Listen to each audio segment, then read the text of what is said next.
ওম ওম ভগবতে বাসুদেবায় নমঃ।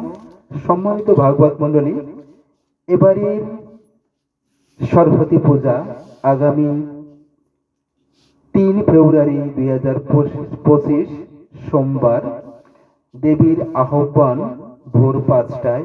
আপনারা সবাই অবশ্যই এই বেদমাতা সরস্বতী দেবীর অর্চনায় ব্রতী হবে এবং আশীর্বাদ পুষ্ট হবেন। সকল ধরনের বিদ্যা দেবী অবশ্যই তুষ্ট হয়ে আপনাদের সকল বিদ্যায় পারদর্শী করবে। তবে এই পর্বে একটি কথা না বললেই নয়। অনেকে প্রশ্ন করে থাকেন যে সরস্বতী পূজার পূর্বে কুল ভক্ষণ করা নিষেধ। আবার অনেকে বলে থাকেন দেবী সরস্বতী রুষ্ট হয়ে হন এবং বিদ্যা বুদ্ধি সবই কমে যায়। এর আসল কারণটি আমি বলছি আপনাদের সম্মুখে। এই দুটি কারণ আছে, একটি পৌরাণিক কারণ এবং একটি বিজ্ঞানসম্মত কারণ। পৌরাণিক কারণ অনুসারে মহামণি বেদব্যাস ঋষি যখন অন্য মণিদের সাথে নিয়ে কথা বলছিলেন যে উনি যে বেদমাতা সরস্বতী দেবীর অর্চনা করবেন, তপস্যা করবেন, তখন একটি শর্ত হলো, একটি কুল বীজকে দেখিয়ে বললেন, এই কুল বীজটি বপন করে আপনি তপস্যা শুরু করবেন। এই বীজ থেকে যখন চারা গজাবে, সেই চারা বড় হবে, বড় হয়ে ওই বৃক্ষে যখন কুল ধারণ করবে, সেই কুল যেদিন পেকে ধরণীতে পড়বে, সেদিন আপনার তপস্যা পূর্ণ হবে, দেবী সরস্বতী তুষ্ট হবে আপনার প্রতি।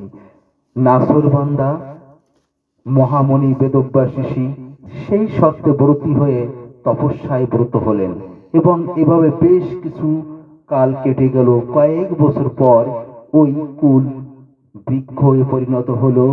এবার ওই বৃক্ষে কুল ধারণ করলো। একদিন কুল পেকে যখন মহামণি বেদব্যাস ঋষির মস্তকে পড়ল, সেদিন মহামণি বুঝতে পারলেন তার তপস্যা পূর্ণ হয়েছে। সেই দিনটি ছিল শ্রী পঞ্চমী, অর্থাৎ বসন্ত পঞ্চমী। সেই দিন এই কুলটি সর্বপ্রথম মহামণি বেদব্যাস ঋষি সরস্বতী দেবীকে নিবেদন করলেন এবং নিবেদন করার পর প্রসাদ রূপে সেই কুল ভক্ষণ করলেন। সেই থেকে সনাতন ধর্মে একটি রেওয়াজ চালু হলো যে শ্রী পঞ্চমীর পূর্বে অর্থাৎ সরস্বতী দেবীকে কুল নিবেদন না করে কুল ভক্ষণ করা ঠিক নয় বা উচিত নয়। এছাড়া বিজ্ঞানিক বা বৈজ্ঞানিক কারণ এই যে মাঘ মাসের 15-এর পূর্বে কুলে এক ধরনের কষ থাকে, যে কষগুলো খেলে সর্দি কাশি বা স্বাস্থ্যের ক্ষতি হয়। এই জন্য কখনোই পঞ্চমী বা মাঘ মাসের পূর্বে, পঞ্চমীর পূর্বে এই কুল খাওয়া কখনোই উচিত নয়, যা আজ থেকে হাজার হাজার বছর পূর্বে আমাদের ধর্মে বলে গেছে। আজকে বিজ্ঞানীরা গবেষণার মাধ্যমে সেই সত্যতা যাচাই করছেন। তাই আপনারা সবাই এই সরস্বতী পূজায় ব্রতী হবেন এবং কুল ভক্ষণ করবার এই বিষয়টি আপনাদের সম্মুখে উন্মোচন করলাম। ধন্যবাদ। আমাদের ভিডিওটি আপনারা দেখছেন, এজন্য আপনাদের সবাইকে ধন্যবাদ জানাচ্ছি। সাথে থাকবেন, বেল বাটনে ক্লিক করে সাবস্ক্রাইব করবেন এবং সাথে থাকবেন। পরবর্তী আবার অন্য একটি ভিডিও আপনাদের সম্মুখে নতুন কোনো তথ্য নিয়ে হাজির হব।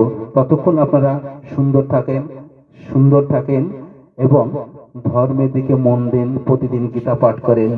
ওম ভগবত বাসুদেবায় নমঃ। ওম ভগবত বাসুদেবায় নমঃ।